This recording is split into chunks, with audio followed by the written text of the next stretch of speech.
قاسم محمد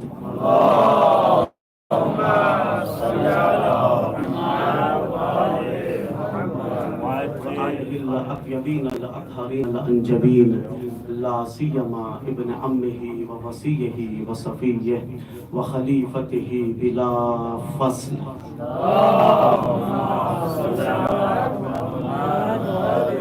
ولعن على وغاصب حقوقهم ومنكر فضائلهم ومصائبهم أجمعين. أما بعد فقد قال الله تبارك وتعالى في كتابه الأعلى وقوله الحق بالحق. بسم الله الرحمن الرحيم. ألم ترى أن الله يسجد له من في السماوات ومن في الأرض والشمس والقمر والنجوم والجبال والشجر والدواب. صلى الله محمد وعلى محمد.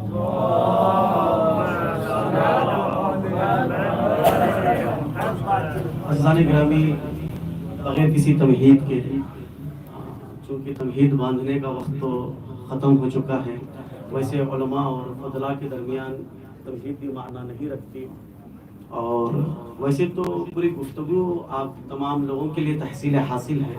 ویسے علماء اصولین کا نظریہ اجماعاً یہ ہے کہ تحصیل حاصل بھی محال ہے، تو اب کہہ بھی نہیں سکتے تحصیل حاصل بھی ہو. ویسے مقرراً کوئی چیز معنیدار ہو، مزیدار ہو، تو خداوند عالم کی سنت ہے کہ تکرار ہونا چاہیے.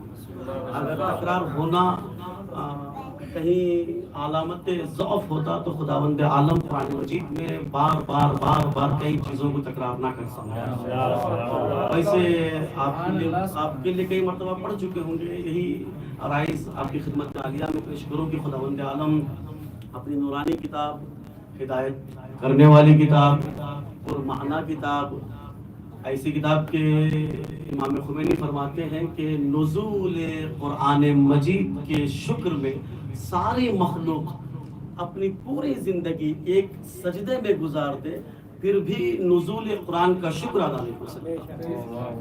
یہ قرآن صامت ہے جس کے سلسلے میں عالم ربانی کہہ رہے ہیں، ادب انقلاب عارف امام خمینی کہہ رہے ہیں کہ قرآن صامت یہ ہے کہ اگر پوری زندگی ایک سجدے میں گزار دو اس کا شکر ادا نہیں ہو سکتا، تو پھر بتائیے 14 ناطق قرآن کا شکر کیسے ادا ہوگا. اس باعظمت کتاب میں خداوند عالم ارشاد فرما رہا ہے اللہ کے لیے سجدہ ریز ہیں، سجدہ کر رہے ہیں، من فی السماوات و من فی الارض، جو کچھ آسمان میں ہے اور جو کچھ زمین میں ہے. پھر اللہ نے کچھ مثالیں دی کہ کون کون چیزیں ساجد ہیں، سجدہ کرنے والی ہیں.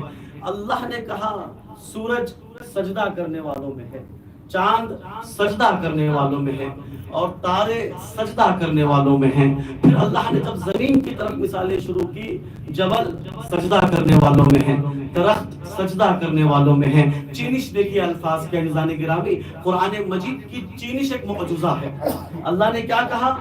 پہاڑ، پہاڑ میں پھر لگے درخت، پھر درخت کو کھانے والے حیوان، پھر اس حیوان کو کھانے والے انسان. یہ چینش دیکھیے. اسی لیے قرآن کی چینش، قرآن کا لفظ بلفظ مقدم اور مؤخر لفظ بھی معجزہ ہے. اسی لیے اللہ نے چیلنج کیا ہے کہ اس جیسی کتاب لاؤ، کوئی نہیں لا سکتا.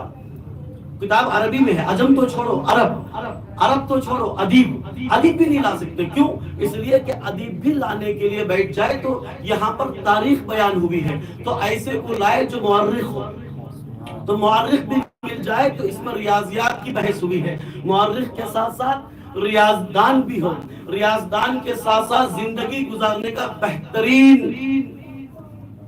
طریقہ بتایا گیا ہے، تو وہ بہترین طریقہ جاننے والا بھی ہو، سب مل جائے تو قرآن میں غیب کی باتیں ہو، تو پھر غیب جاننے والا کہاں سے ملے گا؟ صلوات پڑھے محمد و آل محمد. عزیزان گرامی، چینی سے قرآن دیکھیے گا. نہ سورج آپ کا خدا ہو سکتا ہے. جب خدا